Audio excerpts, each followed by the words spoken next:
কত ভাই রোজার মাসে রোজা রাখবে না কো, দিনের বেলাতে যেমন এখন খাইছে রোজার দিনও খাইবে, আর বলবে বাড়িতে কি খরচা নেই যে রোজা করে বেড়াবো, এত বড় লম্বা দিন রোজাটা কে করবে? এরকম লোক আছে না নাই ভাই বলেন? কত লোক বলবে আবে আল্লাহকে দেখে ডরে না তো মানুষকে দেখে ডরিয়ে কি করবো, কি করে নিবে মুলবিরা? এই দেখেন রে মুসলমান, একজন সাহাবী কসম খেয়ে নিলেন জীবনে কোনোদিন রোজা ছাড়বো না, রোজা চালিয়ে যাব। আর একজন কসম খেয়ে নিলেন জীবনে কোনোদিন রাতের বেলাতে ঘুমাবো না। আর একজন কসম খেয়ে নিলেন জীবনে কোনোদিন বিয়ে করব না। এই কথাগুলা বলে ওরা বাড়ির দিকে রওনা হয়েছে। ইতিমধ্যে নবী বাড়িতে ঢুকে গেছেন। নবীজি বাড়িতে ঢোকা পর এবার বিবিকে বলছেন লোকগুলা কে এসেছিল গো, কে লোকগুলা কি বলছিল? এবার মায়েশা বলছে নবীজি আপনার ইবাদত সম্পর্কে ওরা জানতে এসেছিল, আর আমি তাদের আপনার ব্যাপারে তারাকে বললাম, তো শুনে অল্প মনে হলো, তখন তারাকে ভালো লাগলো না, তো তিনজনের মধ্যে এরকম কসম খেয়ে গেল। একজনে বলছে যে নবী অল্প করছে চলবে, আমরা গুনাহগার পাপী, আমাদেরকে কম করে চলবে না কো। তো একজনে কসম খেয়ে বলছেন কোনোদিন রোজা ছাড়বো না, আর একজন কসম খেয়ে বলছে জীবনে কোনোদিন রাইতে শুধবো না, আর একদিন কসম খেয়ে বলছেন যে কোনোদিন বিয়েই করবো না কো।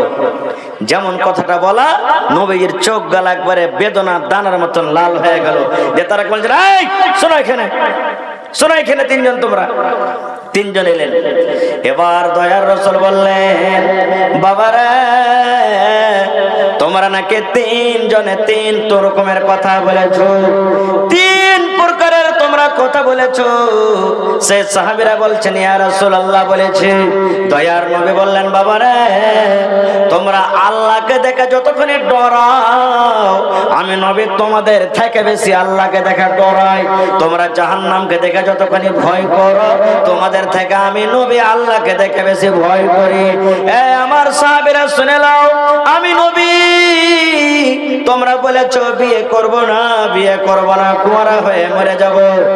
আমার সাহাবীরা শুনে নাও, আমি নবী রে আমার বাড়িতে দেখো 11টা স্ত্রী আমার বাড়িতে আছে, 11 জন আমি মেয়েকে বিয়ে করেছি। ও আমার সাহাবী শুনে নাও, তোমরা বলো জীবনে কোনোদিন রাতের বেলাতে ঘুমাবো না। আমি নবী কখন রাতের বেলাতে ঘুমাই আর কখন আল্লাহ রাব্বুল আলামিনের ইবাদত করে।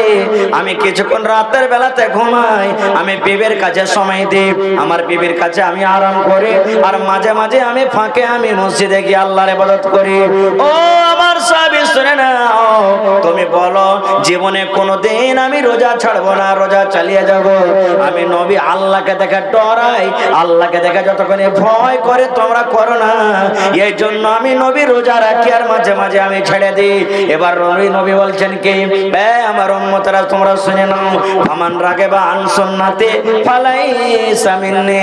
আমি নবী আমার তরিকা মতো যদি তোমরা আমল না করো, আমি নবী আমি যেভাবে তোমরাকে চলতে বলবো সেইভাবে যদি তোমরা না চলো, আমার সুন্নাতটাকে তোমরা যদি না মানো, ফালাইসা মিন্নি, তোমরা আমার উম্মত হতে পারো না রে, আমার উম্মত হতে পারো না।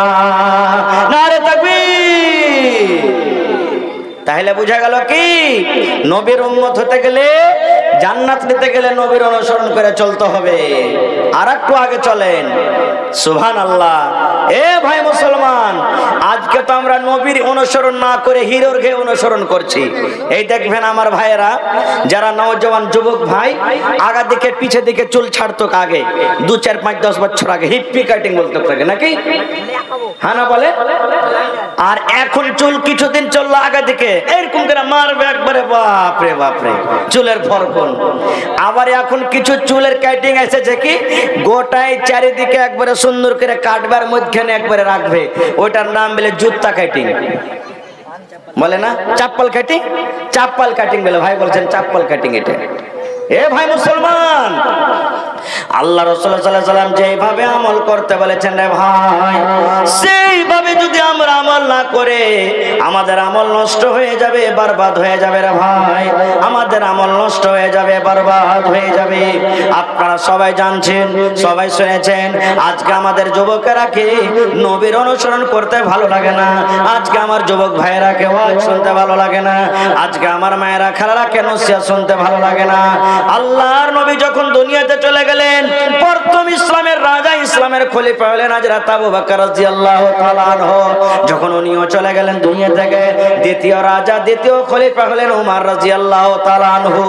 ইসলামের দ্বিতীয় রাজা, দ্বিতীয় খলিফাকে উমর রাদিয়াল্লাহু তাআলা আনহু একদিন মসজিদে নামাজ পড়াইতে শুরু করেছেন। ফজরের নামাজ, ভালো করে শুনবেন ভাই, ফজরের নামাজ পড়াইতে শুরু করেছে। আর উমর ফারুকের পরে কিন্তু একটা গোলামের রাগ থাকে। দুনিয়াতে এক অপরের পরে দুশ্মনী থাকে কি থাকে না? যে কোনো লোক হয় থাকে। তো ওই উমর রাদিয়াল্লাহু তাআলা আনহুর উপরে একটা গোলামের রাগ, কোনো কারণে রাগ হয়েছে। এবার ও কিন্তু সুযোগ ঢুঁড়ছিল যে আমি উমরকে কিন্তু মারবো, ইসলামের যিনি রাজা খলিফা, আমি তাকে মার্ডার করে দেব। কখন মার্ডার করব? এই নামাজ যখন পড়িতে উমর দাঁড় হবে, তখন পেটের ভিতরে দিব ছোরা ভরে একবারে।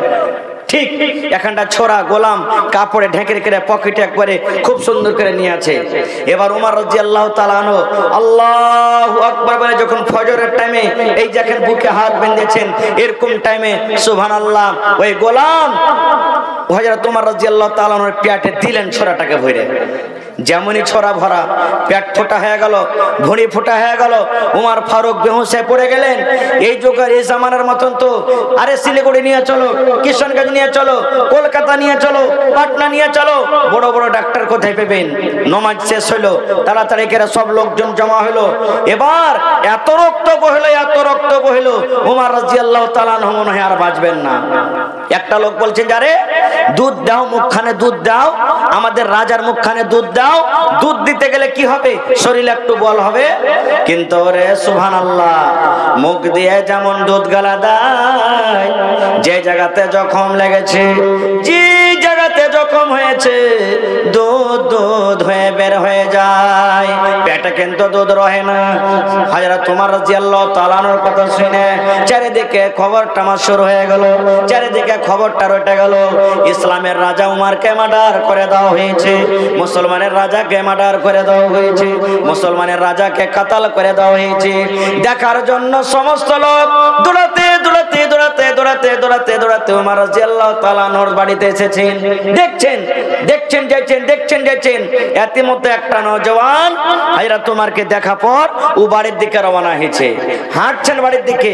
আর কোন হিসাবে উমর রাদিয়াল্লাহু তাআলা আনহুর ওই যুবকের উপরে চোখ পড়ে গেছেন, দিয়ে তাকে কি বলছেন জানেন? রে যুবক, তুমি আমার কাছে এসো রে বাবা, তোমাকে একটা আমি কথা বলবো। এবার যুবক যখন পাঞ্জরে এসেছেন, ওরে আল্লাহ, পেট দিয়ে রক্ত বইছে, আর মনে হয় দুনিয়াতে হযরত উমর রাদিয়াল্লাহু তাআলা আনহু বাঁচবেন না। এই সময়তে মুসলমান উমর রাদিয়াল্লাহু তাআলা আনহু যুবককে বলছেন, রে আল্লাহর বান্দা, তুমি উমরকে দেখতে এসেছো রে, তুমি মুসলমানের রাজাকে দেখতে এসেছো। আমার মতো যদি উমর মরে যায়, আমার মতো উমর যদি দুনিয়া থেকে চলে যায়, ইসলামের কোনো ক্ষতি হবে না রে, ইসলামের কোনো নোকসান হবে না। কিন্তু আল্লাহর বান্দা, যদি তুমি নবীর একটা কথা না মানো, নবীর যদি একটা কথা না মানো, নবীর যদি একটা সুন্নাতের তুমি খেলাফ করে দাও, যদি তুমি নবীর একটা কথা না মেনে চলো রে, ইসলামের অনেক ক্ষতি হয়ে যাবে রে যুবক, অনেক ক্ষতি হয়ে যাবে। এই জন্য যুবক রে, তুমি আমাকে দেখতে এসেছো, আমার মতো উমর যদি মরে যায়, ইসলামের কোনো ক্ষতি হবে না, কিন্তু নবীর একটা কথা না মানা হয়, অনেক ক্ষতি হয়ে যাবে। এই কথাটা শোনার পর যুবক বলছেন, আমিরুল মুমিনিন, আপনি কি বলতে চাইছেন আমাকে? আমি কি ভুল করলাম? আবার ঘুরিয়ে কথাটা বলছেন, আল্লাহর বান্দা, উমরকে দেখতে এসেছো, উমর যদি দুনিয়া থেকে চলে যায়, ইসলামের কোনো ক্ষতি হবে না, কিন্তু নবীর একটা কথা না মানো, অনেক ক্ষতি হবে রে। এবার যুবক বলছেন, আমিরুল মুমিনিন, আমাকে বুঝিয়ে বলেন, কেন আপনি এই কথাটা আমাকে বলছেন? রে আমার যুবক ভাইয়েরা শোনেন, হযরত উমর রাদিয়াল্লাহু তাআলা আনহু এবার ওই যুবককে বলছেন, আরে আল্লাহর বান্দা, তুমি উমরকে দেখতে এসেছো, তোমার লুঙ্গিটার দিকে দেখো রে, এর ফাইজার কিংবা এর ফাসাবা। যুবক রে, নবীর হাদিস আছে এই টাকনা থেকে নিচে যদি লুঙ্গি পায়জামা নিচে চলে যায়, ওই জায়গাটা কিয়ামতের দিন আল্লাহর জাহান্নামে পড়বে। যে টাকনা থেকে নিচে লুঙ্গি পায়জামা চলে যাবে, ওই জায়গাটা আল্লাহর কিয়ামতের দিন জাহান্নামের আগুনে জ্বলবে। এই জন্য যুবক রে, তুমি লুঙ্গিটাকে উঁচা করে পরো। তুমি এই টাকনা থেকে লুঙ্গি পায়জামাটাকে উঠিয়ে নাও। যদি তুমি টাকনা থেকে উঁচা করে লুঙ্গি পরো যুবক, নবীর কথা মানা হবে, ইসলামের কথা মানা হবে, নবীর তরিকা মতন জীবনটা কাটা হবে রে। একটা নবীর হাদিসের প্রতি আমল হবে, আল্লাহ এবং আল্লাহ রাসূল রাজি হয়ে যাবেন। আর তুমি আমাকে দেখতে এসেছো, আর যদি নবীর কথা না মানো যুবক রে, আমার মতো উমরকে দেখে তোমার কোনো লাভ হবে না। নারে তাকবীর। হয়নি, হবে না, হতে পারে না আমার নবীর সাথে কারো তুলনা। হয়নি, হবে না, হতে পারে না আমার নবীর সাথে কারো তুলনা। হায়রে তুলনা তো দূরের কথা, ছায়াও মিলে না। হয়নি, হবে না, হতে পারে না আমার নবীর সাথে কারো তুলনা। হয়নি, হবে না, হতে পারে না আমার নবীর সাথে কারো তুলনা। সকল নবী রাসূল ছিলেন খোদার দিওয়ানা, দো নয়নে দেখব খোদা ছিল তামান্না। আরে মোর নবীকে ডেকে নিলেন, আরে মোর নবীকে ডেকে নিলেন, দেখবে রব্বানা। হয়নি, হবে না, হতে পারে না আমার নবীর সাথে কারো তুলনা। হয়নি, হবে না, হতে পারে না আমার নবীর সাথে কারো তুলনা। ইউসুফকে দেখে যারা আঙ্গুল কেটেছে, তারা কে আমার নবীর রূপ দেখেছে। ইউসুফকে দেখে যারা আঙ্গুল কেটেছে, তারা কি আমার নবীর রূপ দেখেছে? আরে দেখতো যদি কেটে দিত, আরে দেখতো যদি কেটে দিত কলিজাখানা। হয়নি, হবে না, হতে পারে না আমার নবীর সাথে কারো তুলনা। হয়নি, হবে না, হতে পারে না আমার নবীর সাথে কারো তুলনা। নারে তাকবীর। আর একটা হাদিস শুনেন, মজার হাদিস। আল্লাহর নবীর জামানাতে নবীজি আনসার এবং মুহাজিরের ভিতরে ভাইচারা লাগিয়ে দিলেন, ভাই লাগিয়ে দিলেন। কারণ যারা মক্কা থেকে হিজরত করে মদিনে চলে গেছেন, বাড়ি ঘর, কত লোক নিজের বিবি, কত লোক নিজের ছেলে মেয়ে, জমিন জায়গা সব ত্যাগ করে চলে গেছেন। সবাই জানছেন এটা নাকি? এবার মদিনাতে যখন পৌঁছলেন, নবীজি ভাই লাগিয়ে দিলেন। এই, এটা তোমার ভাই, এটা তোমার ভাই, এটা তোমার ভাই, এটা তোমার ভাই, এটা তোমার ভাই। নিজের মায়ের পেটের মতন ভাইয়ের মতন রিশতা লাগিয়ে দিলেন। সব সাহাবীর কথা বলবো না, একটা সাহাবীর কথা শুনেন। সালমান রাদিয়াল্লাহু তাআলা আনহু আর আবু দারদা রাদিয়াল্লাহু তাআলা আনহু, দুজনের মধ্যে ভাই লাগিয়ে দিলেন নবীজি। এ সালমান, এ আবু দারদা, তোমরা হলে দুটো ভাই। সহিহ হাদিস ভাই, ভালো করে শুনবেন। এবার থাকতে থাকতে থাকতে কিছুদিন পর সালমান রাদিয়াল্লাহু তাআলা আনহু ভাই আবু দারদার বাড়ি বেড়াইতে গেছেন। আমরা বেড়াইতে জানেন, আমার ভাই পূর্ণিয়াতে আছে রে, আমার ভাই ঠাকুরগঞ্জে আছে, আমার অমুক জায়গাতে আছে। এরকম ধরনের যদি আমাদের রিশতা থাকে, আত্মীয় থাকে, আমরা বেড়াতে যাই কি যাই না ভাই? তো সালমান রাদিয়াল্লাহু তাআলা আনহু ভাইয়ের বাড়ি বেড়াইতে গেছেন। কার বাড়ি? আবু দারদা ভাইয়ের বাড়ি। এবার যখন বাড়িতে গেলেন, সালাম চাইলেন, পারমিশন নিলেন, ইজাজত দেওয়া হলো, বাড়িতে ঢুকলেন। তো বাড়িতে আমার ভাবি আছে, আবু দারদার স্ত্রী বাড়িতে আছে, ভাই নাই বাড়িতে।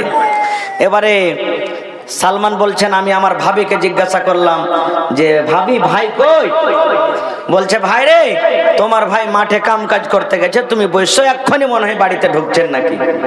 এবারে সালমান বলছেন ওর ভাবিকে, হ্যাঁ গে ভাবি, ব্যাপার কি কিছু বুঝতে পারি না।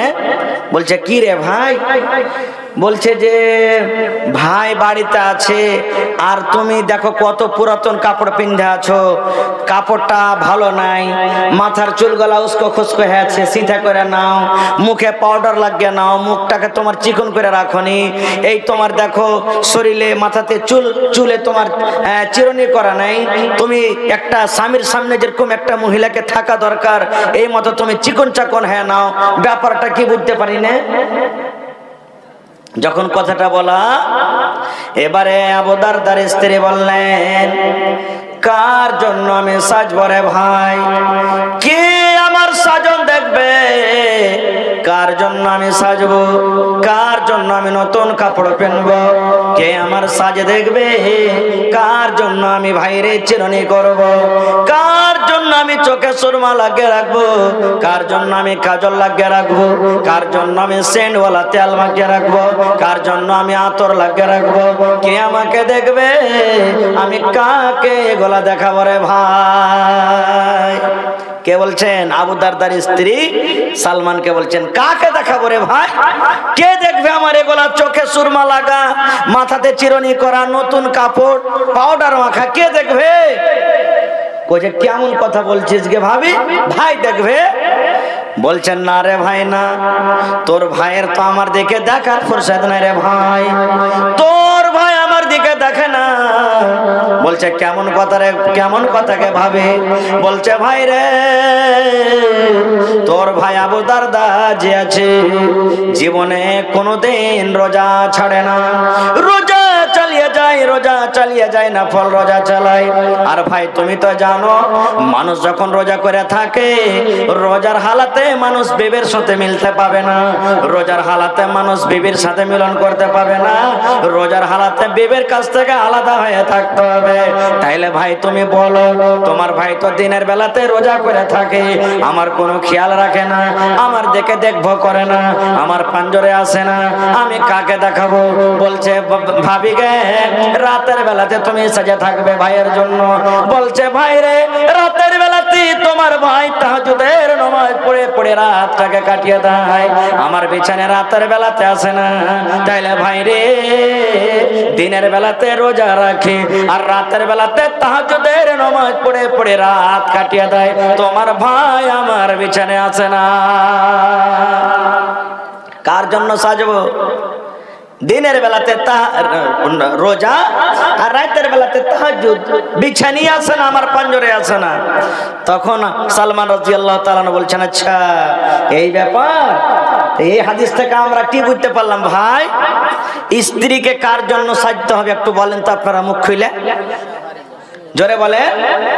স্বামীর জন্য নাকি? কিন্তু আপনাদের এলাকাতে আছে কিনা জানি না, বেশিরভাগ এলাকাতে, আমাদের এলাকাতে দেখতে পাচ্ছি পুরুষের জন্য মহিলারা খুব কম সাজবে নাকি। এই যে দেখেন, জালসা শুনতে এসছে, ফের মা খালা রাখবে খুব, জালসা শুনতে এসছে, সুবহানাল্লাহ, নতুন কাপড় পিন্ধে এসছে, কুটুম বাড়ি যাবে, বাড়িতে হাজি আব্দুল্লাহর মা, কাল যাবো ওর বাড়ি বেড়াইতে, ভাইয়ের বাড়ি যাবো, মায়ের বাড়ি যাবো, বিয়ের বাড়ি যাবো বেড়াইতে, এখানটা নতুন কাপড় গালা দিবে নাকি না? বরযাত্রী যাবে, বরযাত্রী যায় মহিলারা, বরযাত্রী যাবে, হাজি আব্দুল্লাহর বিয়ে লেগেছে, কাল যে বরের যাবো, এখানটা ভালো কাপড় গালা নেই তো কি পিন্ধে যাবো? 1000 টাকা দামের শাড়ি কিনে দিবে, ও বিহাইকে দেখাইতে যাবে, কিন্তু নিজের পুরুষ যে টাকা দিয়ে কিনলে ওকে কিন্তু দেখাবে না, ওর সামনে ওই কালো ঝালো মাখা ছেঁড়া কাপড় খানটা পিন্ধে থাকবে। এ আমার মায়েরা খালারা, না, স্বামীর জন্য আপনি হিরোইন হয়ে থাকেন, ঠোঁটে ঠোঁট মালিশ লাগান, আপনি পাউডার লাগান, মুখে কাজল লাগান, সুরমা লাগান, সিটা করে থাকেন, সেন্ট মেরে থাকেন, দামি দামি তেল মেখে থাকেন, স্বামীর জন্য যত সাজতে পারবেন কোনো মানে নেই, সাজে থাকেন। কিন্তু ভাইয়েরা কে বলবো, কত ভাই ফের কাঞ্জসি করবে, ওকে সাবুনও কিনে দিবে না, পাউডারও কিনে দিবে না, তেলও কিনে দিবে না, সেন্টও কিনে দিবে না, ভালো মতন ওর ইচ্ছা মতন কিছু কিনে দিবে না, বকিলি করবে। তো কেমন করে স্ত্রীটা স্ত্রীকে সাজবে রে ভাই। এই জন্য ভাইয়েরাকে বলবো যে নিজের স্ত্রীরাকে ভালো ভালো ক্রিম কিনে দিবেন, যাতে আপনি অপর বেটি ছেলেকে দেখে যেমন আপনার মনটা আগা পিছা করছে, আরে আমার স্ত্রীটা যদি বাড়িতে আমার এরকম থাকতো তো কত ভালো হতো। তা আপনি আপনার স্ত্রীকে দিবেন ভালো ভালো কিনে, আপনার জন্য রেডি হয়ে থাকবে। খের যা হোক, তো যখন বললেন যে ভাই কার জন্য সাজবো, তোমার ভাই আবু দারদা দিনের বেলাতে রোজা করে আর রাতের বেলাতে তাহাজ্জুদ নামাজ পড়ে। যখন কথাটা বললেন তখন বলছে ঠিক আছে। ইতিমধ্যে আবু দারদা বাড়ি চলে এসেছেন। আসার পর তখন বলছেন আসসালামু আলাইকুম। ওয়ালাইকুম সালাম। আরে বলছে ভাই এসেছে, সালমান ভাই এসেছে। গলায় গলা মিলিয়ে তখন বলছেন স্ত্রীকে, ভাইকে খাইতে দাও, সালমান ভাইকে খাইতে দাও। বলছে খাইতে দিয়েছি, কিন্তু তোমার ভাই বলছে যে ভাই আবু দারদা বাড়িতে আসবে, তাহলে খাবো না তো খাবো না। বলছে দাও খাইতে দাও। খাইতে দিয়েছে। দেওয়ার পর তখন আবু দারদা বলছেন ভাই তুমি খানা খাও ভাই। বলছে তুমি আইসো। বলছে তুমিও এসো। বলছে না ভাই আমি খাবো না। বলছে কেন? বলছে আমি রোজা করে আছি। বলছে কেমন রোজা?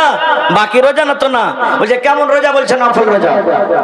এবার যখন কথাটা বলা, সালমান রাদিয়াল্লাহু তাআলা বললেন, ও ভাই আবু দারদা, তোমার বাড়িতে কুটুম হয়েছে রে ভাই রে, তুমি যদি আমার সাথে খানা না খাও, আমি সালমান তোমার বাড়িতে খানা খাবো না।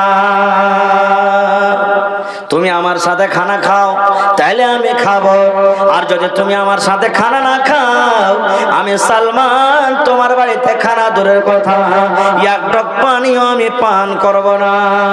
যদি আমাকে খেতে দিতে চাও ভাইরে, তোমাকে আমার সাথে খানা খেতে হবে। বলছে হ্যাঁ রে ভাই আমি যে রোজা করে চলে, ছেড়ে দাও রোজা। রোজা ছেড়ে দিলেন, রোজা নফল রোজা ছেড়ে দিলেন। এবার দুই ভাই খানা খাওয়া হলো। দিন কেটে গেল। এবার সন্ধ্যা হলো, মাগরিবের নামাজ হয়ে গেল, এশারের নামাজ হয়ে গেল। এবার এশারের নামাজ পর আবু দারদা সালমানকে বলছেন, সালমান ভাই রে, এই রুমটার ভিতরে তুমি আরাম করো, আর আমি মসজিদের ভিতরে চললাম তাহাজ্জুদের নামাজ পড়তে। বলছে যেতে পাবে না এখনো। আমি কি তাহাজ্জুদের নামাজ পড়বো না? আমিও নামাজ পড়বো।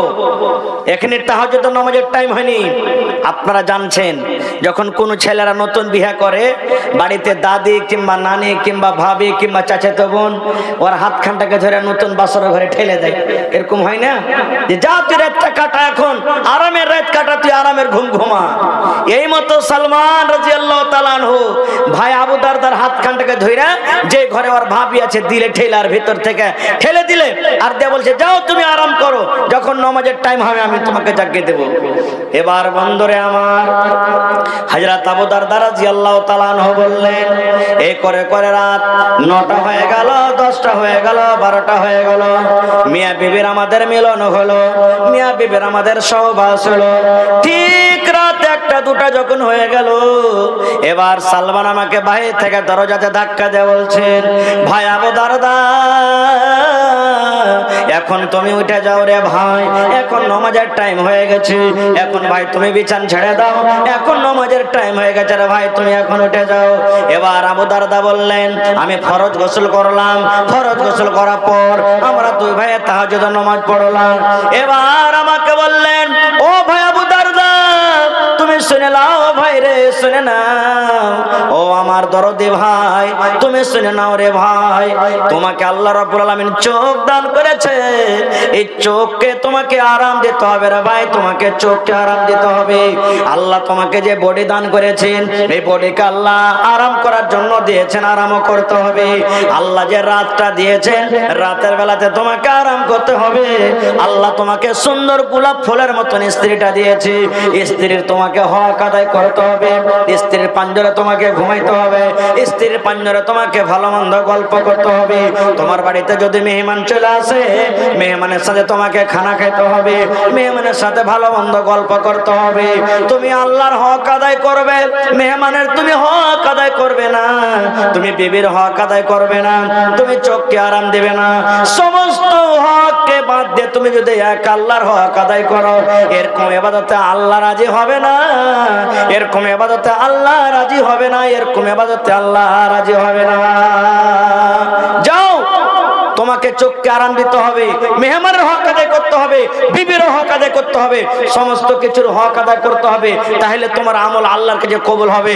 না হলে সমস্ত লোকের হক বাদ দিয়ে তুমি এক আল্লাহর হক আদায় করবে, এরকম ইবাদত আল্লাহ রাজি হবে না। আবু দারদা বলছেন, ফজরের নামাজের পর আমি নবীর কাছে চলে গেলাম, আর আমার সাথে যা ঘটনা ঘটেছে নবীকে সব কথা আমি বলে দিলাম। এবার নবী তখন বলছেন, আবু দারদা, সাদাকা সালমান, সালমান ঠিকই বলেছে তোমাকে, ঠিকই তোমাকে বলেছে। তো ভাই, আমার হাদিস থেকে বুঝতে পারলাম কি, ইবাদত বান্দেগি করতে গেলে আল্লাহ তাবারাক ওয়া তাআলার রাসূলের অনুসরণ করে করতে হবে। আমরা কাহারি হক মারবো আর কাহারি হক মেরে আল্লাহর ইবাদত করব, এরকম ইবাদত আল্লাহ কবুল করবেন না। আর একটু আগে চলেন, আপনাদের এলাকাতে, আপনাদের এই এলাকাতে মহিলারা ঈদ বকরিদের নামাজ কোথায় পড়েন ভাই? ঈদগাহে না মসজিদে? জোরে বলেন। মসজিদের ভিতরে নাকি? এই মসজিদে পড়ার কিন্তু প্রমাণ নেই। মহিলাদের ব্যবস্থা করতে হবে আপনাদেরকে, মহিলাদের ব্যবস্থা করতে হবে। এবং মা খালাদেরকে বলবো, এ আমার মায়েরা খালারা, আপনাদের জন্য একটা খুব মজার হাদিস শুনে যাচ্ছে গে মা। আল্লাহর নবীর জামানাতে এক মহিলা সুবহানাল্লাহ নিজের স্বামীর উপরে কেস করতে চলে গেছেন। আজকে ভাই ভাই লড়াই হয়, ভাই ভাই ঝগড়া হয়, মানুষ কেস করতে যায় থানাতে, কোর্টে। নবীর দরবারে এক মহিলা নিজের পুরুষের উপরে কেস করতে চলে গেছেন। কেমন কেস? আমাকে ভাত কাপড় দেয় না, জি না। আমাকে ভালো মন্দ খেতে দেয় না, জি না। আমাকে বাড়িতে গালিগালাজ করে, জি না। কিসের কেস? এই আমার মায়েরা খালারা ভাইরা শুনেন, সেই মহিলা বলছেন, আমার স্বামীর নাম হলো সাফওয়ান বিন মুআত্তাল, আমি স্বামীর ব্যাপারে নবীর দরবারে কেস করতে গেলাম। কেস করতে যদি যাচ্ছি, দেখছি নবীর পাঞ্জরে আমার স্বামীও বসে আছেন। আপনারা যেমন বসে আছেন, নবীর জামানাতে মজলিস লেগা আছে। সেই মহিলা বলছেন, আমি চলে গেলাম ভালোভাবে পর্দাশীল হয়ে নবীর দরবারে। এবার দেখছি আমার স্বামীও কিন্তু নবীর পাঞ্জরে বসে আছেন। এবার মনে মনে বলছেন, আল্লাহ, যার ব্যাপারে কেস করব সে কেস নিয়ে এসেছি, সে আমার স্বামী তো নবীর পাঞ্জরে বসে আছে, আল্লাহ কি করবো এখন? বলছেন, না, যা হবে পরে হবে, কিন্তু আমি নবীর দরবারে এসেছি, সে কাজ করে যাব। কি শেখায়? সে মহিলা বলছেন, আসসালামু আলাইকুম ওয়া রাহমাতুল্লাহ। আল্লাহ রাসূল বলছেন, ওয়া আলাইকুম আসসালাম ওয়া রাহমাতুল্লাহ। কি ব্যাপার? এই আমার মায়েরা খালারা ভাইয়েরা শুনেন।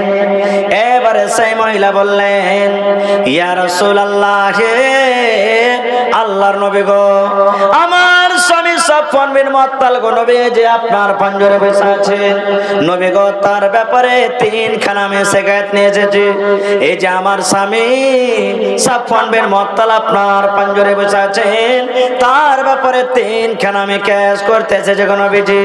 এক নম্বর কেস হলো, আমি যখন নামাজ পড়ি, আমি নামাজ যখন পড়ি, হয়তো আমি তাশাহুদে থাকি, কিংবা হয়তো আমি রুকুতে থাকি, কিংবা নামাজ আমি দাঁড়িয়ে থাকি, নবী গো, আমার স্বামী আমাকে নামাজের হালাতে মারে, আমাকে কিলের বাড়ি মারে, আমাকে ফাটের বাড়ি মারে, নামাজের হালাতে আমাকে মারে, আর বলে, বেবে রে, নামাজ ছেড়ে দে, তোকে নামাজ পড়তে হবে না। দুই নম্বর, নবী গো, আমি যখন রোজা রাখি, আমার রোজাটাকে ভেঙে দেয়, ছাতু মুখে দিয়ে দেয়, কিংবা পানি দিয়ে দেয়, কিংবা মুখে খাজুর দিয়ে দেয়, কিংবা নবী গো, আমাকে আগুনে থেকে বিছানের দিকে আমাকে উঠিয়ে নিয়ে চলে যায়, আর বিছানে উঠিয়ে নেওয়ার পর আমার সাথে সহবাস করার পর আমার রোজাটাকে ভেঙে দেয়। নবী গো, তিন নম্বর শিকায়ত হলো, আমার স্বামী সাফওয়ান ফজরের নামাজ পড়েন যখন সূর্য উঠে যায়। কয়টা হলো? তিনখানা কেস হয়ে গেল। এক নম্বর রাসূল বললেন, সেই মহিলা বলছেন, নবী গো, আমি নামাজ পড়ি, আমার স্বামী নামাজের হালাতে মারে, আর বলে, বিবি রে, নামাজ ছেড়ে দে।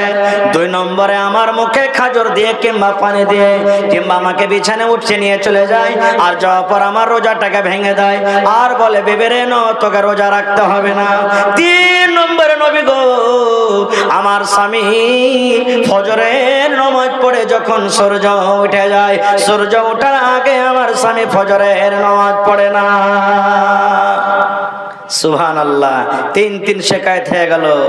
এবার নবীজি তার স্বামীকে বলছেন, সাফওয়ানকে, আরে বাবা সাফওয়ান, তোমার স্ত্রী তোমার ব্যাপারে 3 ঘন্টা শিকায়ত করেছে, কেস করেছে, এগুলা কেমন করে বাবা, সত্য না মিথ্যে? এই জামানার যদি আমরা পুরুষ হইতাম তো কি বলতাম? চোখ মুখকে লাল করে একবারে দাঁত কোটাকে একবারে কড়মড় করে বলতাম, হলের বেটি হলে তোকে কাপড় দিচ্ছি, খাইতে দিচ্ছি, পিনতে দিচ্ছি, আর তুই আমার বাবারে সেট করতে এসেছিস, চল তোকে বাড়িতে যা, তোকে দেখছি ধুর মুজে তোকে ধন বয়েছে, এই কথাটাই বলতাম।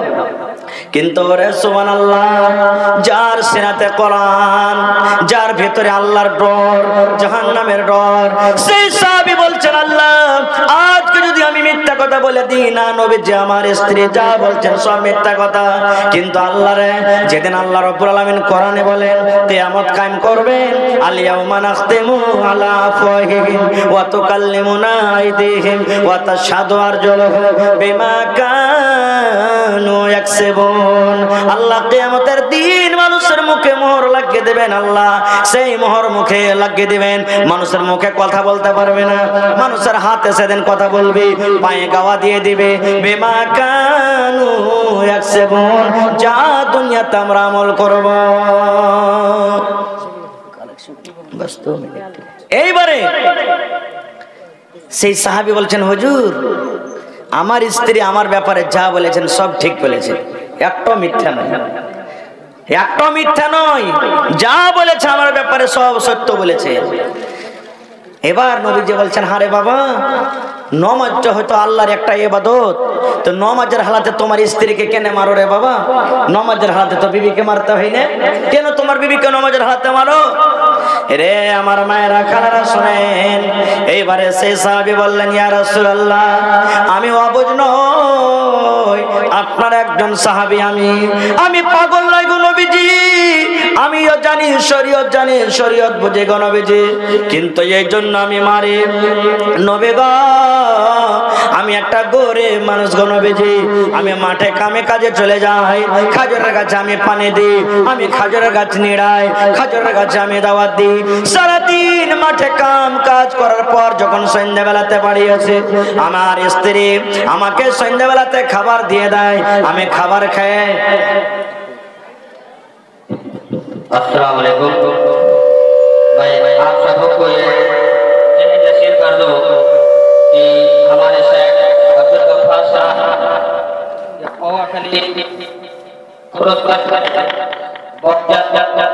अब हमारे इंशाअल्लाह, इसलिए आप लोग इधर उधर इससे जो हमारे प्रोग्राम हुआ था उन प्रोग्रामों में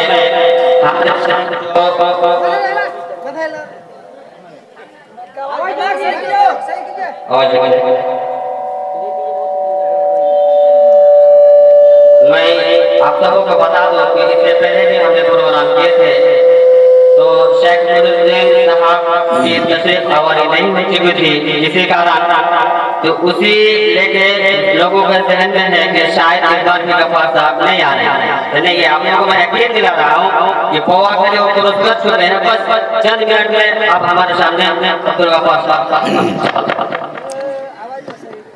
তো ভাই আমার, এবার সে সাহাবী বললেন, ইয়া রাসূলুল্লাহ আমি একটা গরিব মানুষ, সারাদিন মাঠে কাম কাজ করে গো নবীজি, এবার সন্ধ্যাবেলাতে যখন বাড়ি আসে আমার স্ত্রী আমাকে খাবার দিয়ে দেয়, আর আমাকে বলেন, স্বামী গো এবারে আপনি বিছানায় ঘুমিয়ে যান, এবার আপনি বিছানায় শুতে যান।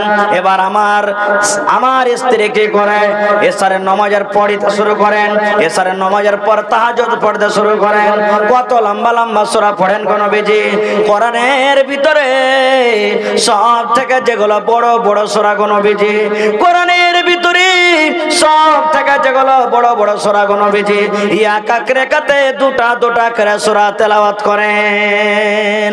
সুবহানাল্লাহ। আপনারা জানছেন কোরআনের ভিতরে সূরা বাকারা লম্বা সূরা, সূরা আল ইমরান বড় সূরা, সূরা মায়েদা বড় সূরা, সূরা নিসা বড় সূরা। নবী গো 4 পারা কিংবা 4.5 পারা করে কোরআন এক এক রাকাতে তেলাওয়াত করেন। এবার আপনি বলেন তো, এক রাকাতে যদি 4 পারা করে কোরআন কোরআন তেলাওয়াত করেন, তাহলে 2 রাকাত পড়িতে কত সময় লাগবে, 3 রাকাত পড়িতে কত সময় লাগবে, 4 রাকাত পড়িতে কত সময় লাগবে। এই করতে করতে কোনদিন রাত 2টা হয়ে যায়, কোনদিন রাত 12টা হয়ে যায়, কোনদিন মজ্জান সাহেব ফজরের টাইমে আজান দিয়ে দেয়। আমি তখন বিবেকে বলি, একদিন বোঝালাম বিবে রে, এত লম্বা লম্বা করে তুমি তেলাওয়াত করো না। এই আমার বিবে শোনো, আমি একটা গরিব মানুষ, মাঠে আমি কাম কাজ করি, তুমি আমার বিছানাতে তুমি আইসো, আমার বিছানায় তুমি আরাম করো, আমার পঞ্জরখানে তুমি একটু ঘুমাও, আমার মাথাতে একটু তেল দিয়ে দাও, গা হাতে তুমি একটু তাল দিয়ে দাও, গা হাতটাকে তুমি একটু মালিশ করে দাও। কিন্তু নবী গো, আমার স্ত্রী আমার কথা মানে না, আমার কথা শুনে না। আমি একদিন বোঝালাম, 2 দিন বোঝালাম, 3 দিন বোঝালাম, 5 দিন বোঝালাম, আমার কথা শুনে আমার বিছানায় যখন না আসে গো নবীজি, এদিকে আমার বিছানায় ঘুম আসে না, মন খান আমার ছটপট ছটপট করে, রাতের বেলাতে আমার ঘুম আসে না, নামাজ যখন না ছাড়ে আমি তখন আমার বিবিকে মারি আর বলি, বিবি রে নামাজ ছেড়ে দাও, তোমাকে নামাজ পড়তে হবে না। লম্বা লম্বা তেলাওয়াত করে আমার বিছানায় আসে না, এই জন্য আমি তাকে মারি। ভাই একটু এই হাদিসটা বুঝবেন কি, যে সাফওয়ান বিন মুআত্তালের স্ত্রীর কত কোরআন মুখস্থি ছিল, এক রাকাতে 2টা করে সূরা মানে 4 পারা 5 পারা করে কোরআন তেলাওয়াত করতেন। আর হায়রে আফসোসের কথা, এই যে সামনে 20 দিন পর নামাজ আসছে, তারাবির নামাজ পড়বো, ইমাম সাহেব যদি খালি একটুখানি এক রুকু থেকে 2 রুকু যদি এক রেখাতে পড়ে দেয়, তো এইদিকে ভাড়াম করে মারবে, এদিকে মশা মারবে, এদিকে পিছে দিকে মারবে, আর দিয়ে আরেকদিন বলবে এত লম্বা করে যে মৌলভী সাহেব, হ্যাঁ এত লম্বা করে কি তেলাওয়াত করে। সুবহানাল্লাহ। এই আমার ভাইরা মায়েরা খালারা, তাহলে এই হাদিস থেকে আমরা বুঝলাম যে আমাদের ওই জামানাতে মহিলাদের কত কোরআন মুখস্থি ছিল, ভাই কত কোরআন পড়িতে তারা জানতেন। এই জন্য ভাই বানাত মাদ্রাসার দরকার আছে, মহিলা মাদ্রাসার দরকার আছে, বেটি ছেলের মাদ্রাসার দরকার আছে। বেটি ছেলে যদি না পড়ান, একটা পরিবার মুরুখ হয়ে থাকবে, গামার হয়ে থাকবে। একটা পরিবার নিজের ছেলে মেয়েকে ভালোভাবে কিভাবে চালাবে সে কিন্তু জানতে পারবে না। না হলে এর আগে আমি জালসাতে বলেছি কোন জায়গাতে, আজকে আমি বলছি, আজকে এই যে আমার বর্তমান যুগের মায়েরা খালারা বোনেরা পড়ালেখা হওয়ার কারণে মেলায় দিনের কথা বুঝছে, শিখছে, বলছে। না হলে 15-20 বছর আগে যখন আমার মা খালারা নিজের বেটা বেটিকে রাতের বেলাতে পেশাব করতে উঠাইতো, তখন ওরাকে দোয়া শিখাইতো। কি দোয়া জানেন? ছেলেটা যাতে বিছানায় পেশাব না করে দেয়। 1 বাত্তা, 2 বাত্তা, 3 বাত্তা, ঘর সত্তা বাহির মুত্তা বলতো না, এই দোয়া শেখায় তো। 1 বাত্তা, 2 বাত্তা, 3 বাত্তা, ঘর সত্তা বাহির মুত্তা। এই দোয়া আমার মায়েরা খালারা শেখালছেন। কিন্তু মাকে বলবো, মারে এটা দোয়া নয় গা মা, এটা হাদিসের কথা নয়, এটা কোরআনের কথা নয়, এটা মানুষের কথা। যদি ওই মা পড়ালেখা হতো, তাহলে ছেলেরাকে বলতো, বাবারে আল্লাহর নবীর হাদিস আছে রে মা, আল্লাহর নবী বলেছেন, ও আমার উম্মতরা শুনে নাও, যখন তুমি পেশাব পায়খানা করতে বসবে, তখন তোমাকে এই দোয়াটা পড়তে হবে, বিসমিল্লাহি আল্লাহুম্মা ইন্নী আউযু বিকা মিনাল খুবুসি ওয়াল খাবাইস। এই দোয়া পড়তে হবে ভাই আমার। এই জন্য আপনাকে বলবো, এই যে এলাকার মধ্যে মনে হয় আশেপাশে 10-20 কিলোমিটার লিয়া বানাত মাদ্রাসা নেই, আছে তো কিষানগঞ্জ একটা আছে নাকি, যেটা মাহাদ, তার আশেপাশে মনে হয় আর বানাত বেটি ছেলের মাদ্রাসা নেই। এই মাদ্রাসাতে ভাই আপনাকে বলবো, বেটি রেখে দিন।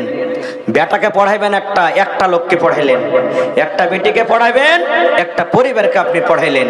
ভাই মুসলমান, এটা মনে করিয়েন না বেটিরাকে পড়িয়ে কি লাভ আছে রে। ইয়ারা বিয়া শাদী হে পরের বাড়িতে যে ঘোঁটা তুলবে, পরের বাড়িতে যে ছাই তুলবে, পরের বাড়িতে যে গোবর তুলবে, পরের বাড়িতে ঝাড়ি দিবে। বেটিরাকে পড়িয়ে কি লাভ আছে? না না রে ভাই, না। নবী বলেছেন, ইজা মাতাল ইনসান, মানুষ যখন মরে যায় সমস্ত আমল তার বন্ধ হয়ে যায়, ইল্লা মিন সালাসাতিন, 3খানা এমন আমল আছে মরার পর আপনার কবরে নিয়ে যাইবে। মরে যাবেন, কবরে চলে যাবেন, নিচে কিন্তু বন্ধ হবে না। তার মধ্যে একটা হলো ওয়ালাদুন